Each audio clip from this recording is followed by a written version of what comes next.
भगवान की कथा निर्मल मन जन सो मोहि पावा, मोहि कपट छल छिद्र न भावा। इन सब चीजों से दूर भगवान रहते हैं।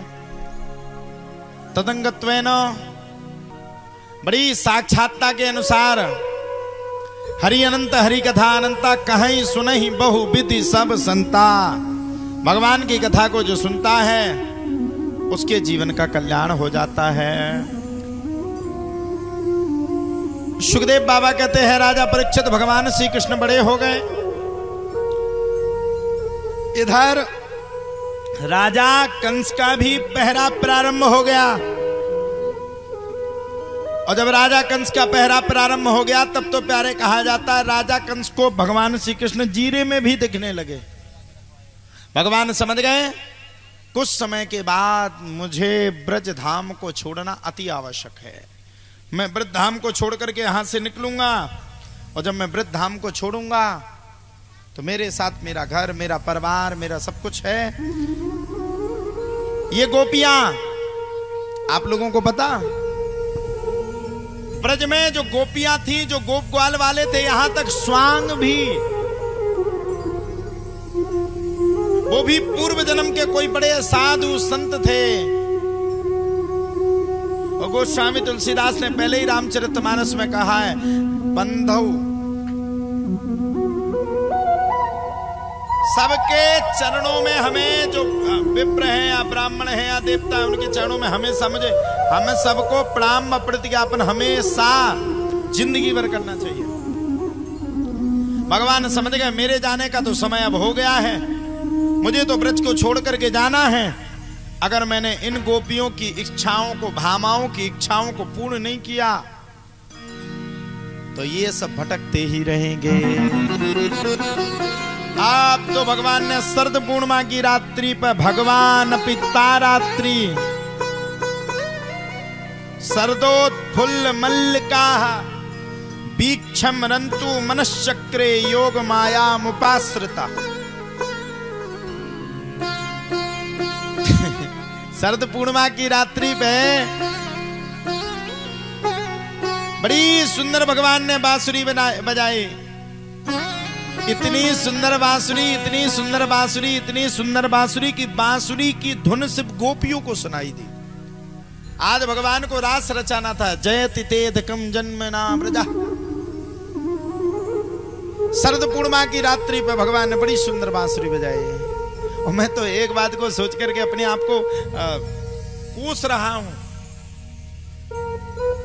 कि हम सब लोग कितने दुर्भाग्यशाली थे। जब भगवान ने जन्म लिया तब हम सबके जन्म नहीं हुए होंगे। और वो ब्रजवासी कितने बड़े सौभाग्यशाली थे। अरे आदमी हजारों वर्षों तक भगवान की तपस्या करता है तब जाके भगवान 1 मिनट को दर्शन देते हैं। वो ब्रजवासी कितने बड़े सौभाग्यशाली हैं जिन ब्रजवासियों ने भगवान के पास, जो ब्रजवासी कम से कम 9 वर्ष तक रहे हैं, जिनके साथ ब्रजवासी खेले, जिनके साथ ब्रजवासी पले, जिनके साथ ब्रजवासी बड़े, वो ब्रजवासी कितने बड़े भाग्यशाली हैं। तो भगवान ने बड़ी सुंदर सुई जानी जह देहु जनाई, जानत तुम्ही होई जाई।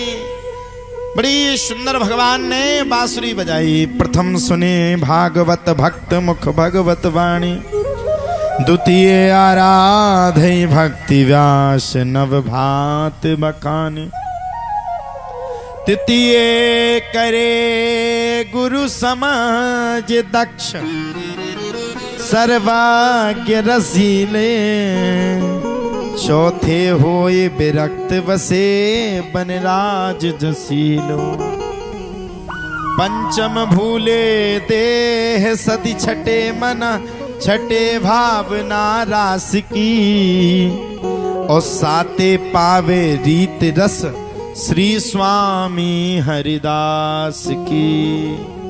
गोपियों के भगवान की वह सुंदर बांसुरी सुनाई दी। स्वागतम वो महाभागा प्रियम किम कर्मणीवा,